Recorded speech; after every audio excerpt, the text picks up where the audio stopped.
Transferring wealth successfully starts with asking yourself questions that will give your family a better life now and for generations to come. In this podcast, financial professionals John and Michael from Copper Beech Financial Group guide you through eye-opening questions to help you discover the truth about your wealth. Now, on to the show. Hello and welcome to The Truth About Wealth with John and Michael Parise of Copper Beech Financial Group. If you're just joining us, this is actually a part two of a two-part podcast.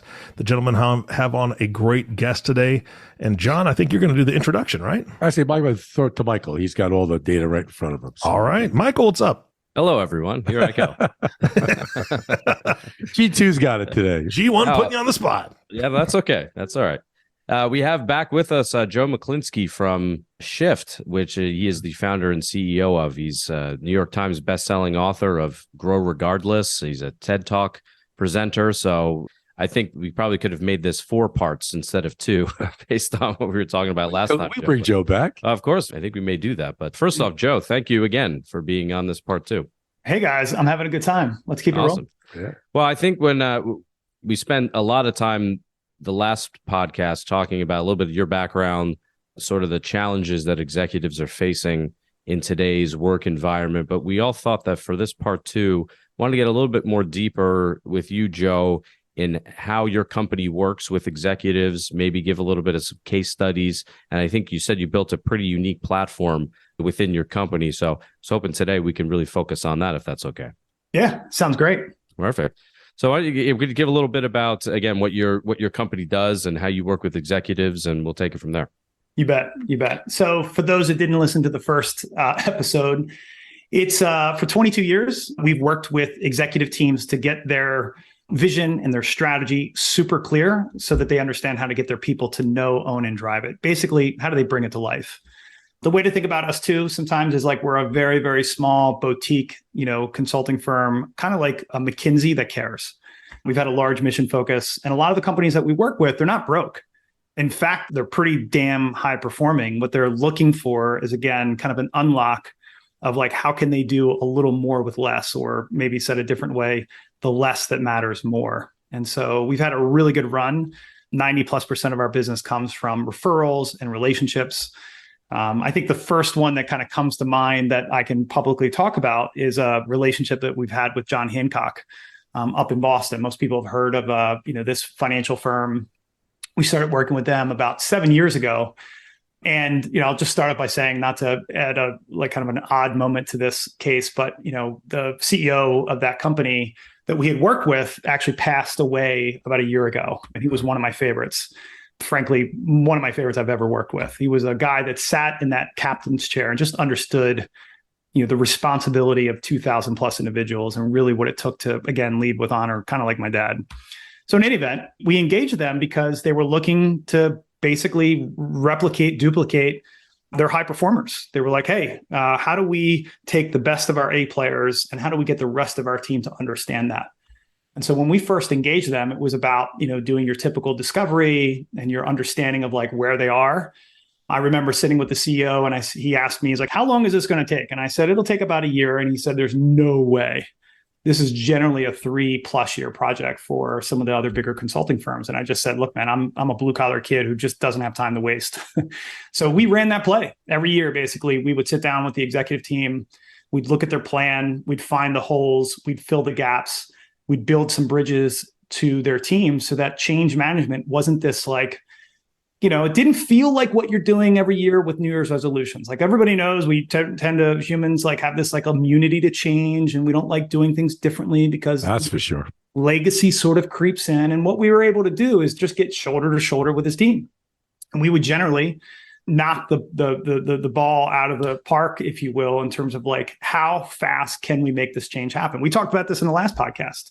The change on the outside, the pain of that change, sometimes goes faster than what the executive team is comfortable with the inside. It's almost like entropy takes over. If you want to take down that path of like, again, we've got to make sure that we're not atrophied in the way that the organization is meeting this new set of challenges.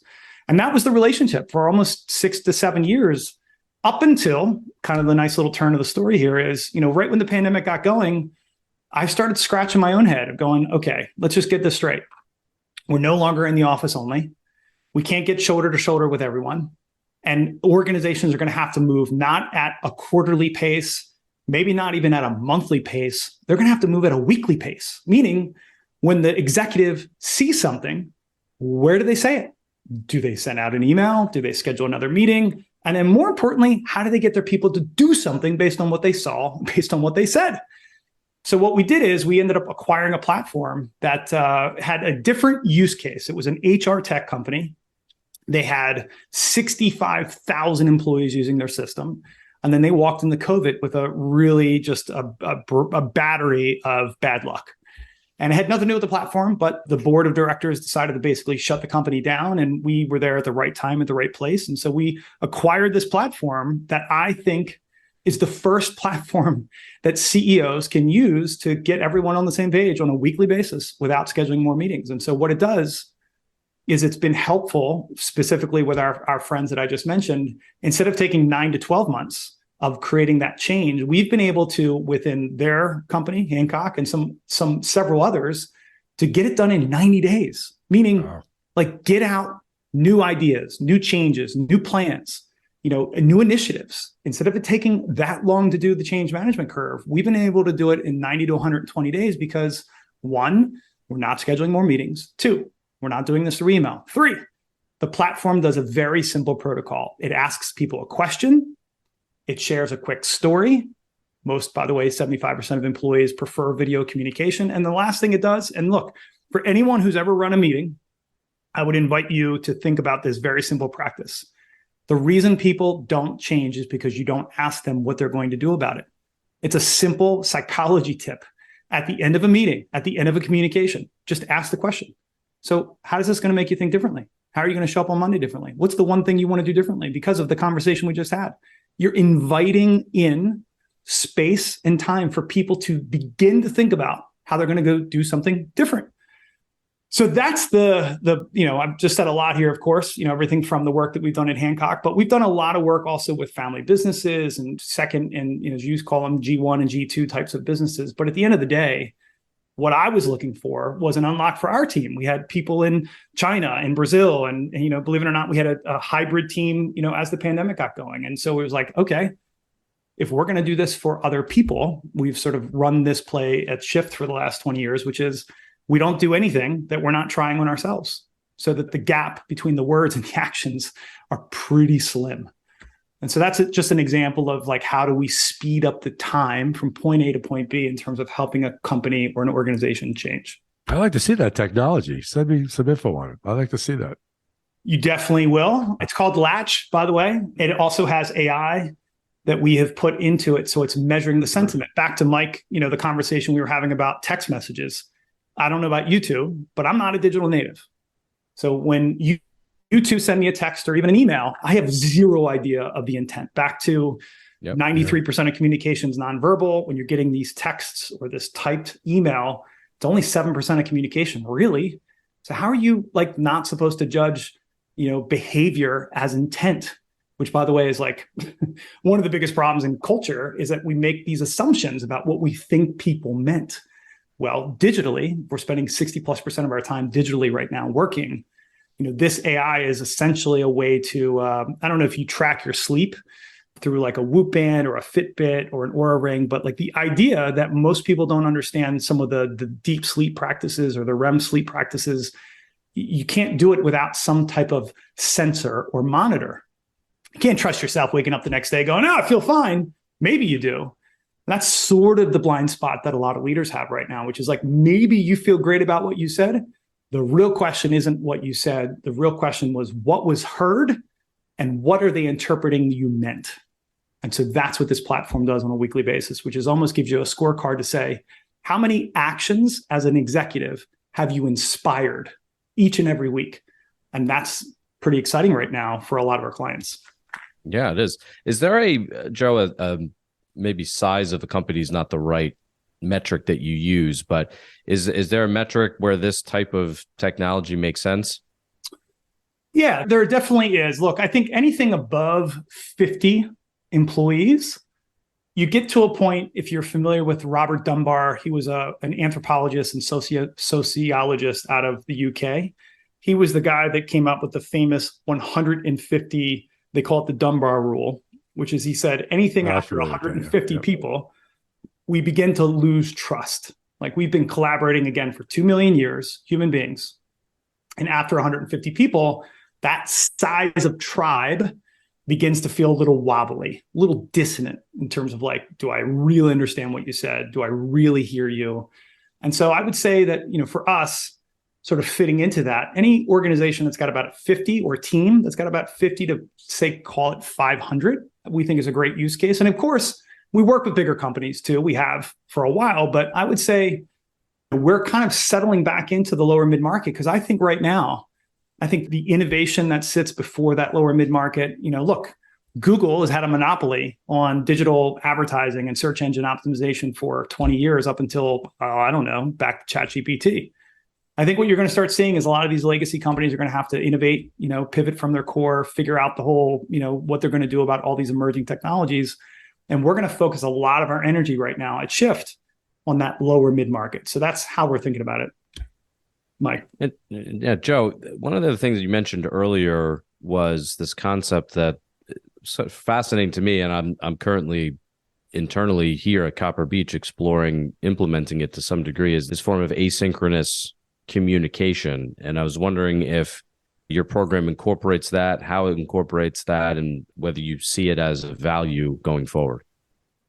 Well, I think one of the things, if I hear that question right, one of the things that I think a lot of organizations are going to have to think about is this new terrain of not in person and not just digital. Like, what's the hybrid solution? And so we've, as you know, talked a little bit about this in the first piece, which was asynchronous collaboration just essentially means not scheduling meetings to get people on the same page. And I think in a lot of ways, the role of an executive leader has definitely transitioned. And Frank, look, let's be honest. I think the role of almost everybody has transitioned over the last 2 to 3 years, which is the great accelerator, as McKinsey said. The digital transformation has sort of gone from like in the next 5 years, these things were going to happen to the next 2 to 3. And I think as innovation, as technology continues to emerge, I think a lot of organizations and frankly, leaders, instead of living by the old adage, you can't teach an old dog new tricks, I would say this is an opportunity to develop. Look, I don't know how to code. I'm not a developer, but I was able to build this platform in about 5 months, which was, 10% of the time it took the company that we purchased this from. How? Because things are different. You don't need to have a coding background to learn these things. And in fact, for the last 5 years, I've been, really down the rabbit hole of AI and blockchain and advanced manufacturing and 3D printing. Again, I wouldn't say I'm an expert in any of these things, but the idea of relevance, I think, is the message that really seems to resonate the most, which is executive leaders, here's the call. The call is you can develop your digital fitness, your digital etiquette, presence, leadership, your digital collaboration, and frankly, your digital dexterity. They're just apps. Back to John, your point, we're not out shoveling holes here, folks. We're just trying to figure out how to use our username and passcode is generally the biggest stress point for some of these platforms. Yeah. And I think this is like an opportunity for us just to remember that this can be something that we can come up with technology that helps enable us, not the other way around. Joe, you get brought into a firm to do your consulting. I'm going to take a wild guess here, but I think I'm right. Your process actually could change the culture of the firm going forward or strengthen their current culture. You actually could bring people together in this new world. Am I reading that correctly? 100%. 100%. In fact, that's huge. Yeah. I mean, look, the client that I referenced, and I didn't give enough, to this gentleman by the name of Pat.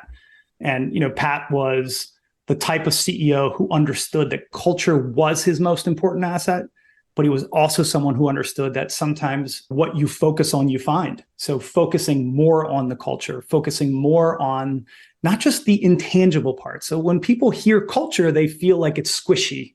I'm not exactly sure what that means. And I would just like boil it down to a couple of things. It's the beliefs, the behaviors, the habits, and the standards inside of a business. That's all it is. It's how a company makes decisions. It's how and it also attracts good people. I mean, I look at when I recruit someone here to Copper Beach, when Michael and I recruit, we look for that. They got to join our culture not necessarily they got to drink our Kool-Aid, but actually they do, because we have a different focus here at Copper Beach, that if you don't believe in what we do, it's going to be hard for you to kind of hang around, because we're very focused on growing the enterprise in a direction that we work generationally with families, and that culture has to be consistent. It can't ebb and flow. Mike, am I right at that? Is that correct? Absolutely. Yeah. So I think it's marvelous what you're doing, because you could build that in a company that might not have that culture at the highest level at this point. Because of what you do, you could not only strengthen the company, but also make it very attractive to work at that company for people that are being interviewed for a position. Well, and that's also, I mean, in our conversations with executives and business owners, that's one of the main things that they try to communicate to their employee base, is that culture, for a variety of reasons, but mostly because it helps grow the company. It helps build a unified machine, if you will, that drives value of the company, helps with succession planning, because that's what we spend a lot of time with our business owners on. So it really has so many different benefits to a business owner that it's just, I mean, it's great what you're putting together. My other follow-up question, Joe, how does a company work with you? How do they call you up on the phone? What do they need to know about working with you? Or text you, I guess, or audio text. If that's yeah. You can send me a letter in the mail would be great. Handwritten, if possible. Yes. And not first class, just carrier pigeon. Yeah. That's right. Oh, you guys are funny. So look, on the culture piece for a second, I would just say again, it's not just the beliefs, behaviors, and standards. John, you're hitting a really important point. It's, do you believe? Do you believe in what we're doing? Now, my second book, Shift the Work, just to shamelessly plug that, was all about the engagement that employees have in their head, their heart, and their gut. And the easiest way to describe this quickly is just to say, like, if you've ever had somebody babysit your kids, they babysit your kids differently than you raise your kids. There's a different level of ownership. Oh, so when you think about ESOPs, or you think about stock option programs, or things that give people restricted stock, whatever the program is, the idea of ownership, figuratively and literally, can help, again, amplify and unlock people's discretionary effort, their choice to do more, their choice to be more, their choice to give more. And look, the studies have shown, both Gallup, McKinsey, all the big guys have said that when you focus on your culture, there tends to be a higher return on investment. That just does, right? The businesses do a little bit better. They keep their people a little longer. And you're hitting on a point that if you're not tracking these hidden costs in a business, such as like your retention or your attrition, your time to proficiency, these are not things that an executive typically thinks about. But if you know that you lose a key executive, that's about a $400,000 average spend, which is how long it's going to take us to replace them, how long it's going to take to get that person up to speed, the recruiting fee, the time to fill the vacancy. All of that lost opportunity cost is a big deal. And again, these are, I would say, pretty intuitive points if you just focus on them. And, Mike, to your point, people typically will either read something that we've put out on our website, or, I did have a TEDx talk that you've kindly mentioned a few times. It was actually a pretty big deal. We just found out 2 weeks ago that it was the 40th ranked talk globally last year out of 15,900 talks. Oh, that's awesome. Congratulations. That's great. Yeah. So I was like a little pleasantly surprised by that. But generally speaking, yeah, send us a note, send us an email, whatever works for them. But, typically it's just a conversation. We just meet people where they are. I don't have some prescription that we got to come in with hard and fast. And I think people get that. They feel that we do our best, to deeply listen and just be present, and to sort of allow it to be a collaborative discussion about, again, how we can add value. Because look, at the end of the day, we're only as good as our last meeting with a client. We're only as good as being able to, attribute our presence with a little better, a little faster, and a little stronger results. And so we've been living and dying by that creed for some time, and it seems to work out pretty well when we've got a great client. We always have a discussion, Michael and I. How do we, I'll make it a little personal here, how do we take care of our employees? Because I treat them like they're my family. So I want them to enjoy their success with us as a strategy. So when you think about the new world, Michael is part of the Vistage group, and he was speaking with an individual that was talking about the employee base, your top 5%, I guess you mentioned that earlier. What do they want? Do they want more money? Do they want more free time? So Michael, why don't you walk through what you talked to that gentleman about their recruiting for different they're not recruiting, but they're giving different benefits to different people because they rather have a week off, as an example, than maybe another increase in their pay. Is it? I think generally, yeah. I mean, he spoke about a lot of different topics and just couching it, I think, in the just sort of the shift in demographics, really, in terms of, we're now in a world where you have the baby boomers retiring. You might have gaps in the workforce, which I think we talked a little bit earlier about. And so how do you recruit and retain key talent? And that was one area that in his book, as Chris Sarnik, I'm not sure if you're familiar with him, actually might be a future guest, we're hoping, on the podcast, but he had, I think, a lot of good statistics. And one of the things he talked about was, it's for particularly the younger generation, it's not so much the pay, obviously that's important, but there's only so much that businesses can do to increase wages at a certain point.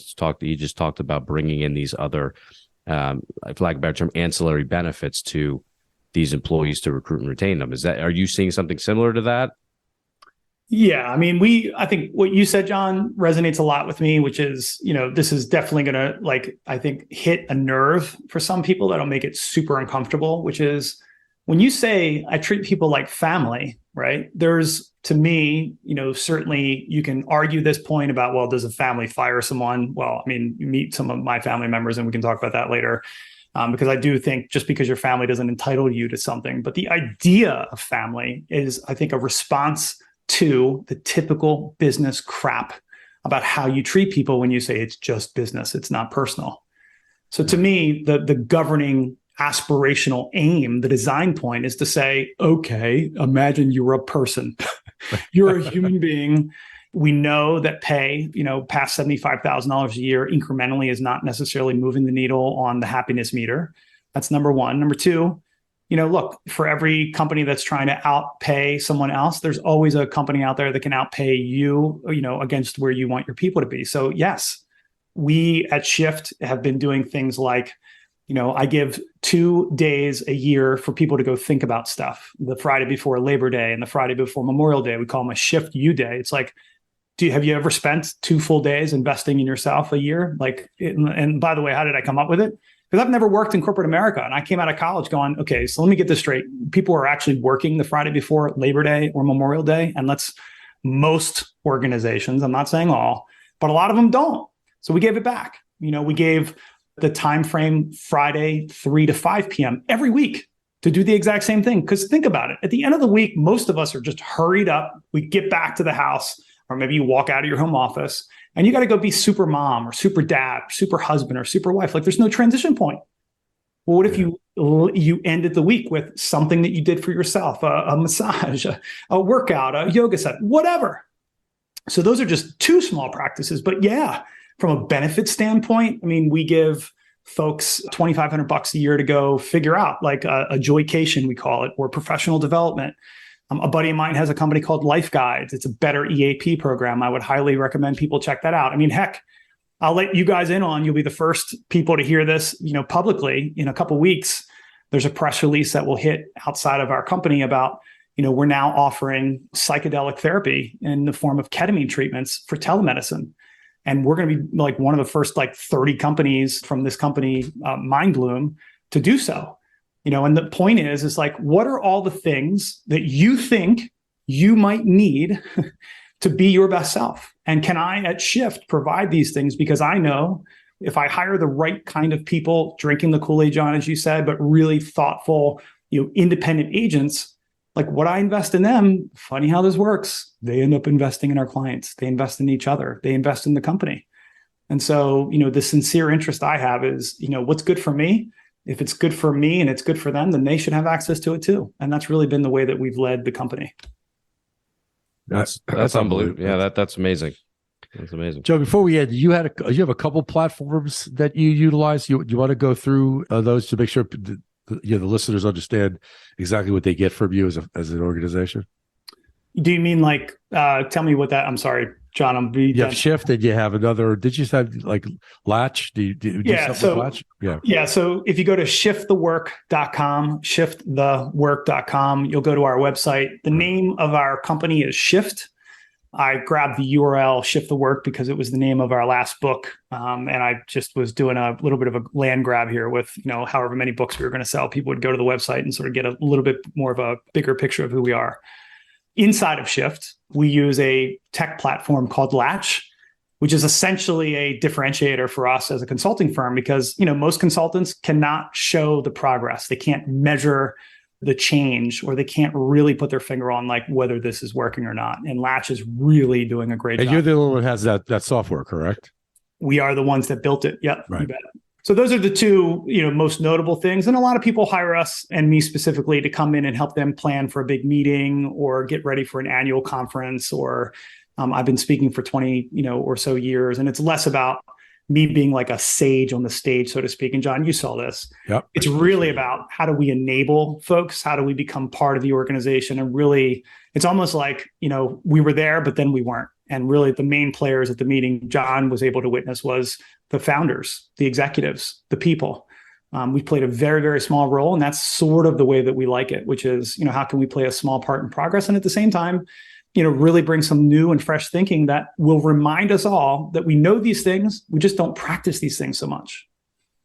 It was an outstanding meeting. I heard nothing but great things about, because I didn't attend the whole session, but Sean could say he was overwhelmed with what you did. It was fabulous. So it was great to see you be part of when I was there. Yeah. Good people. So Joe, listen, we have to end the session today. I feel bad about it. We could talk for another 2 hours, but I wanted to thank you one more time to share your wisdom and your vision of where the world's going, because I think it's important. And the change that change is going to be a challenge for most of us, and I think it's imperative they have exit ramps for that change and help for people like yourselves to help get there. Mike, I don't know if you had any other thoughts. Thank you again, Joe. This is amazing, and to echo those sentiments, Dad, I think that from what I've learned today and on the prior podcast, Joe, is just, it is a new world out there. I think CEOs, executives, business owners, leaders, they're challenged with how do we adjust to this new world here? They need answers. They're looking for answers. And I think you and your organization can certainly provide that. So this has been great. Thank you so much. And I think we'll hopefully have you on in the future. Sounds good, guys. Thank you for having me, spreading the good word, and keep up the conversations. I think more people need to be plugging into things like this. Yeah, absolutely. We're excited for you. You're doing fabulous stuff, Joe. Appreciate all your effort for the world around you. Joe, thank you so much for being a guest on the show again. And of course, John and Michael, thank you for facilitating this and seeking out and finding guests like Joe that bring such value to the audience. So thank you so much for that. And of course, speaking of you, the audience, our last thank you goes to you. Thank you so much for tuning in and listening to the Truth About Wealth podcast with John and Michael Parise. If you have not subscribed to the podcast yet, please click the subscribe now button below. This way, when John and Michael come out with a new podcast, it'll show up directly on your listening device. And we humbly ask that you share this podcast, rate it, and leave a review. This actually does help others find the show. Again, thank you so much for listening today. For everyone at Copper Beech Financial Group, this is Eric Johnson reminding you to live your best day every day. And we'll see you next time. Thank you for listening to the Truth About Wealth podcast. Click the subscribe button below to be notified when new episodes become available. The information covered and posted represents the views and opinions of the guest and does not necessarily represent the views or opinions of Copper Beech Financial Group. The content has been made available for informational and educational purposes only. The content is not intended to be a substitute for professional investing advice. Always seek the advice of your financial advisor or other qualified financial service provider with any questions you may have regarding your investment planning. This material is for informational purposes only. Neither APFS nor its representatives provide tax, legal, or accounting advice. Please consult your own tax, legal, or accounting professional before making any decisions. Copper Beech is not affiliated with American Portfolios Financial Services, Inc. and American Portfolios Advisors, Inc. Securities offered through American Portfolio Financial Services, Inc., a member of FINRA SIPC, investment advisory and financial planning services offered through American Portfolio Advisors, Inc., an SCC registered investment advisor. These opinions are subject to change at any time without notice. Any comments or postings are provided for informational purposes only and do not constitute an offer or a recommendation to buy or sell securities or other financial instruments. Readers should conduct their own review and exercise judgment prior to investing. Investments are not guaranteed, involve risk, and may result in a loss of principal. Past performance does not guarantee future results. Investments are not suitable for all types of investors. Copper Beech is an unaffiliated entity of American Portfolios Financial Services, Inc. and American Portfolios Advisors, Inc. Any opinion expressed in this forum is not the opinions of American Portfolio Financial Services, Inc. and American Portfolio Advisors, Inc., and have not been reviewed by the firm for completeness or accuracy. American Portfolios and Copper Beech Financial Group are not affiliated with any other named business entities mentioned.